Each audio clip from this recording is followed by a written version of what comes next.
Time now for the STOHD.com Diamond in the Rough, and it's now Captain's infielder Kevin Fontañez. STOHD.com's Tony Lastoria says Fontañez, the Indians took that high schooler in the 24th round of the OA draft.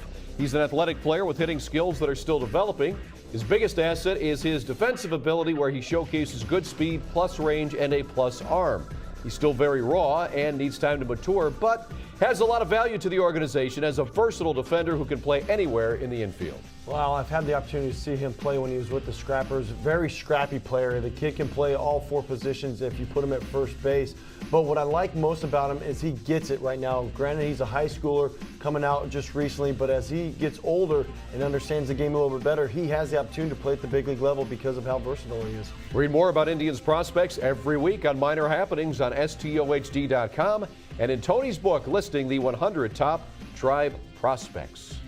Welcome back. Well, pitching has led Kinston into the playoff race, and their pitching coach down there, Mickey Callaway, has done a great job with those young arms. He's the subject of this week's Minor League Insider. Let's send it over to the Director of Broadcasting for the K-Tribe, Chris Haymeyer. You talk about Drew Pomerantz. He is the leader of your pitching staff, or the opening day starter of your pitching staff that came in with all of the gusto and all of the bravado because he was the first-round draft pick for Cleveland last year. And I tell you what, he hasn't disappointed. He's in the top 5 in pretty much everything from ERA to strikeouts in this league. What do you see from him, and does he really have the stuff to make it to the major league? Oh, definitely. He's one of the most talented guys I've been around, my whole career, as far as, just seeing the overall package of what he has, his demeanor on the mound, big, hard-throwing lefty that attacks the hitters. He's pretty special. He's one of the top guys in all of minor league baseball, that's for sure, and we'll continue to develop and see what we can get out of him. You have a trio of very young but very good arms as well. Giovanni Soto, Clayton Cook, and TJ House. All these kids, I don't think all of them can even go to a bar together and buy a beer, but they are quickly on their way up. Oh, what do you see from that trio of pitchers? Yeah, all 3 of those guys are really good. They can all pitch. That's the main thing that we look at those guys, and we're like, Giovanni Soto has such a good feel for pitching in general. Clayton Cook also, he has a great 3-pitch mix, good fastball, good overhand curveball, and a changeup.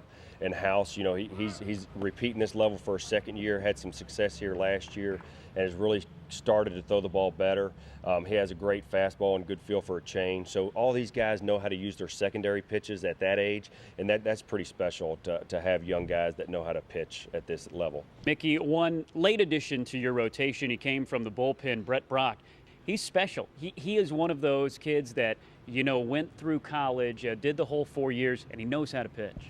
Definitely. I had him last year on my staff in Lake County, and he's a bulldog. He goes right after the hitters. He keeps the ball down in the zone, and he gets outs. That's a great guy to have on the team. Every night he's going to pitch, that he's going to go out there and compete, and he's fun to have on the staff. Your bullpen anchored by Preston Gilmet out of the University of Arizona. He has been unbelievable for you this season. Yeah, Preston's just doing what he did last year, and he goes out there in the 9th and he wants the ball, and he's got some really good pitches that he throws everything off of his fastball. They all look the same, and they just kind of dive in the zone late and get swing and misses. So he's a good guy to have at the end of your bullpen when the game's on the line. It's got to be fun and comfortable for you. This is your first year here in Kinston, but you're with a lot of guys who you were with last year in Lake County. You guys won a Midwest League championship last year. When you reflect back on that special season, what sticks out?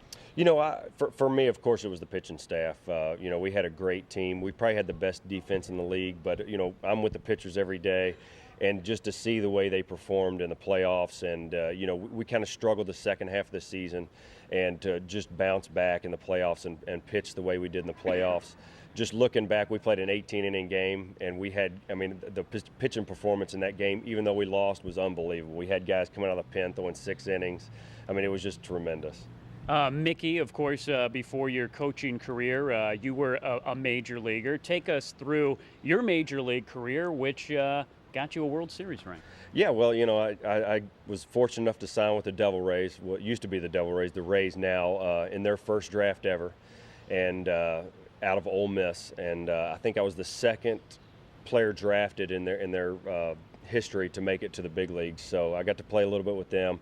And then before the 2002 season, I got traded over to Anaheim. And, of course, we won a World Series championship that year, so that was nice to get traded over at the right time. And I got to pitch, a little bit at the end of the season there. I was our 5th starter going into the playoffs and didn't make the roster. We got to sit on the bench and enjoy, the 7 games of the World Series. So that was definitely a neat event.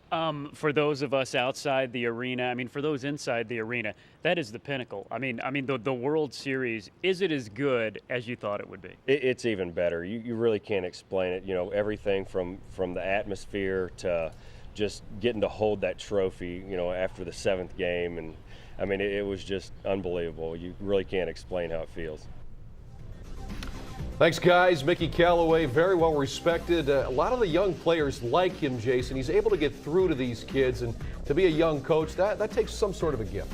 Yeah, it really does. And I think you have to understand when you do get into professional coaching, you have to relate to American guys. You also have to relate to Latin American guys. So it takes a good talent to be able to coach at the professional ranks. He's done a very good job from a pitching coach standpoint.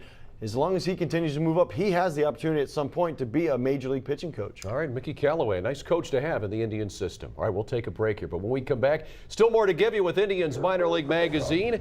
He made a quick move to Akron last season, and now Matt Packer is trying to make the next move of his career. You'll meet him as the Indians Minor League Magazine here on STO continues after this. Working on right there. Beautiful. 26, 36 feet per second up.